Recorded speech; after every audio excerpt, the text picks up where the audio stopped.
यार, टाइम तो हमारे जिंदगी का असली राजा है। सुबह आंख खुलते ही से लेकर रात को सोने तक हम टाइम के गुलाम हैं। हमारा सारा शेड्यूल, डेडलाइन, यहां तक कि हमारी उम्र भी टाइम ही तय करता है। हम घड़ी और कैलेंडर से इसे मापने की कोशिश करते हैं, लेकिन टाइम है क्या? क्या यह यूनिवर्स का कोई खास हिस्सा है या फिर सिर्फ हमारे दिमाग की उपज? हम अक्सर टाइम को ऐसे बात करते हैं जैसे यह कोई चीज हो। कहते हैं ना, टाइम फ्लाइज या टाइम इज रनिंग आउट। लेकिन क्या हम टाइम को छू सकते हैं, देख सकते हैं, या यह बस एक आइडिया है जो हमने दुनिया को समझने के लिए बनाया है? ये सवाल सदियों से फिलोसफर्स और साइंटिस्ट को परेशान करते रहे हैं। सच तो यह है कि हमारे पास अभी भी सारे जवाब नहीं है। टाइम अभी भी यूनिवर्स का एक बड़ा रहस्य है। लेकिन टाइम के अलग अलग पहलुओं को एक्सप्लोर करके, पुराने विचारों से लेकर नए साइंटिफिक खोज तक, हम टाइम के इस पहेली को सुलझा सकते हैं। टाइम के होने न होने का सवाल बहुत ही गहरा है। यह सवाल हमें हमारी वास्तविकता और अस्तित्व की गहराई में झांकने पर मजबूर करता है। कुछ लोग मानते हैं कि टाइम सिर्फ एक भ्रम है, हमारे देखने का धोखा। उनके अनुसार समय का अनुभव केवल हमारे मस्तिष्क की एक चाल है। उनका कहना है कि सिर्फ वर्तमान ही सच है, अतीत और भविष्य तो सिर्फ हमारे दिमाग की कल्पना है।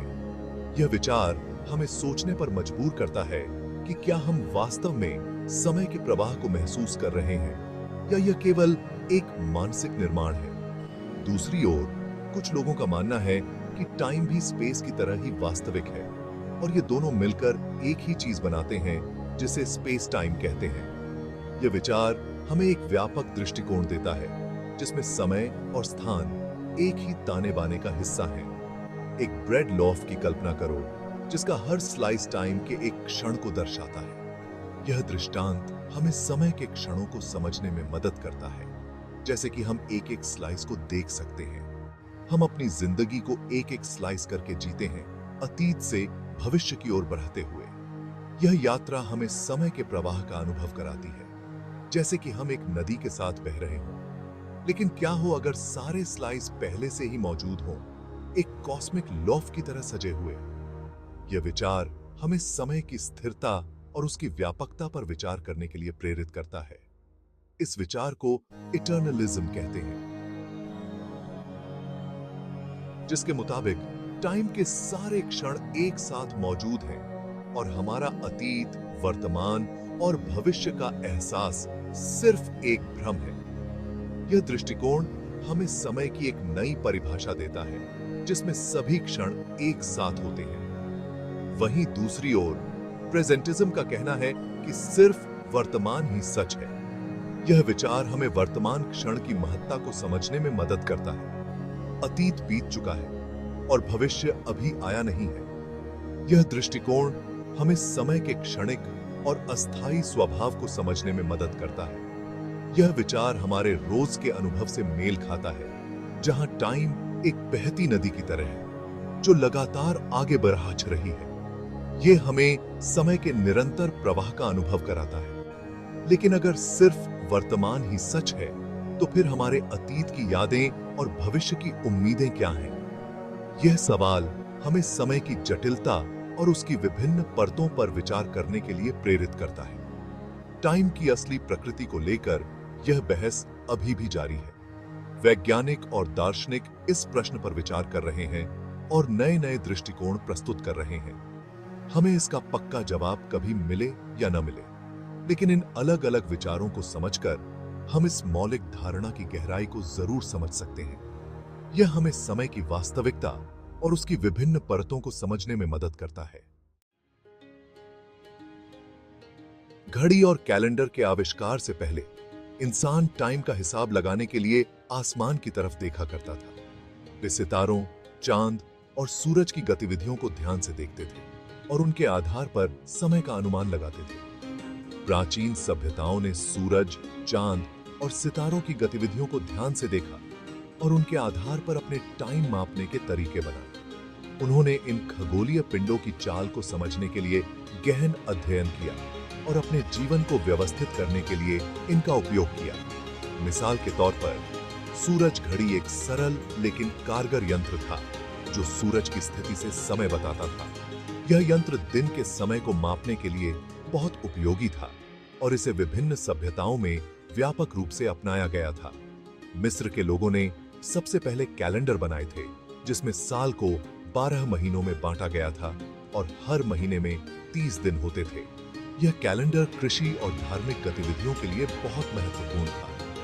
वो साल के अंत में 5 दिन और जोड़ते थे ताकि उनका कैलेंडर सूरज के हिसाब से सही रहे। इन अतिरिक्त दिनों को धार्मिक और सांस्कृतिक उत्सवों के लिए समर्पित किया जाता था। वहीं बेबीलोन के लोग चांद के हिसाब से चलने वाला कैलेंडर इस्तेमाल करते थे जिसमें हर महीने की शुरुआत नए चांद से होती थी। यह कैलेंडर कृषि और धार्मिक अनुष्ठानों के लिए महत्वपूर्ण था।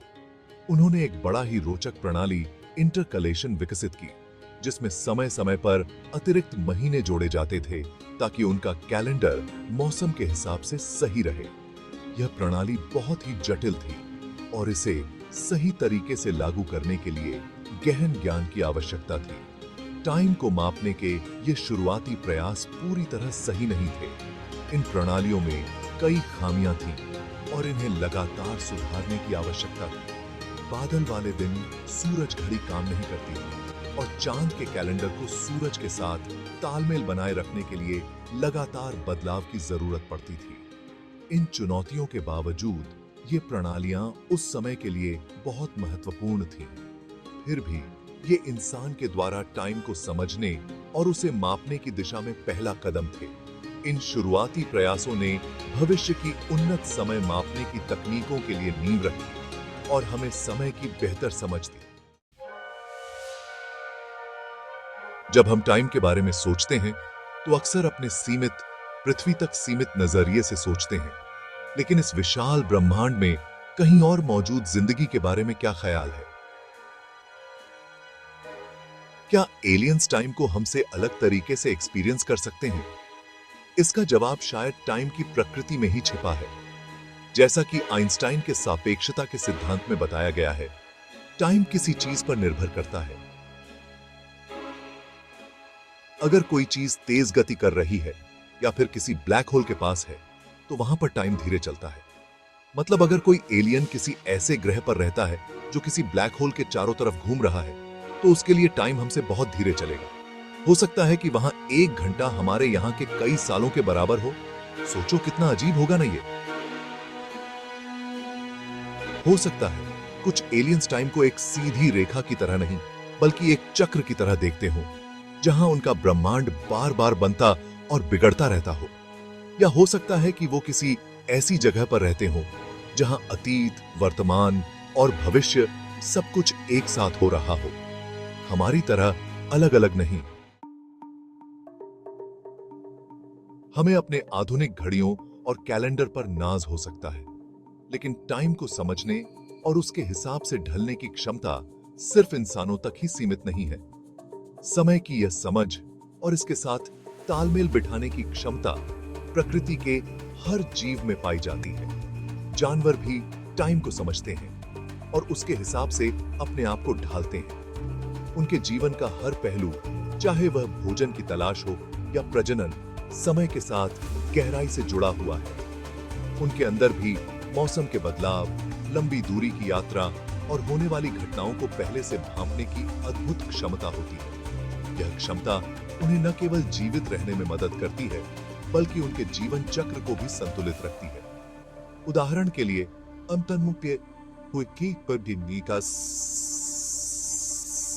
पंछी अपनी यात्रा के दौरान हजारों किलोमीटर दूर तक उड़ान भरते हैं और बिल्कुल सही समय पर अपनी मंजिल पर पहुंच जाते हैं।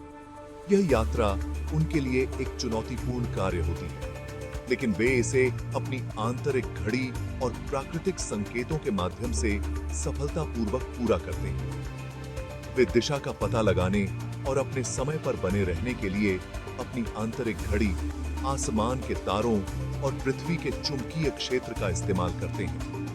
यह उनकी अद्वितीय नेविगेशन प्रणाली का हिस्सा है जो उन्हें सही दिशा में मार्गदर्शन करती है। इसी तरह कई जानवर सर्दियों के दिनों में हाइबरनेट करते हैं और अपने सोने जागने के चक्र और ऊर्जा बचाने के लिए अपनी आंतरिक जैविक घड़ी का इस्तेमाल करते हैं। यह प्रक्रिया उन्हें कठोर मौसम में जीवित रहने में मदद करती है। यहां तक कि कीड़े मकोड़े भी टाइम को समझते हैं। उनके जीवन चक्र भी समय के साथ गहराई से जुड़े होते हैं, जैसे कि तितलियों का रूपांतरण और चींटियों का सामूहिक कार्य। मधुमक्खियों को ही लीजिए, वे अपने वैगल डांस के लिए जानी जाती हैं, जो एक तरह का नाच होता है जिसके जरिए वे एक दूसरे को खाने की जगह के बारे में बताती हैं। यह नाच उनके संचार का एक महत्वपूर्ण हिस्सा है। इस नाच में दूरी और दिशा दोनों के बारे में जानकारी होती है, जो स्थान और समय के बीच संबंधों की उनकी गहरी समझ को दर्शाती है। यह दर्शाता है कि वे समय और स्थान के बीच के जटिल संबंधों को कितनी अच्छी तरह समझती हैं। ये उदाहरण इस बात को उजागर करते हैं कि टाइम को समझने की क्षमता सिर्फ इंसानों तक ही सीमित नहीं है। प्रकृति के हर जीव में यह क्षमता पाई जाती है, जो उनके जीवन को संतुलित और सामंजस्यपूर्ण बनाती है। जानवरों में भी प्रकृति के ताल को समझने और उसके अनुसार ढलने की जन्मजात क्षमता होती है, जो यह दर्शाता है कि टाइम इस जीवंत दुनिया का एक अहम हिस्सा है।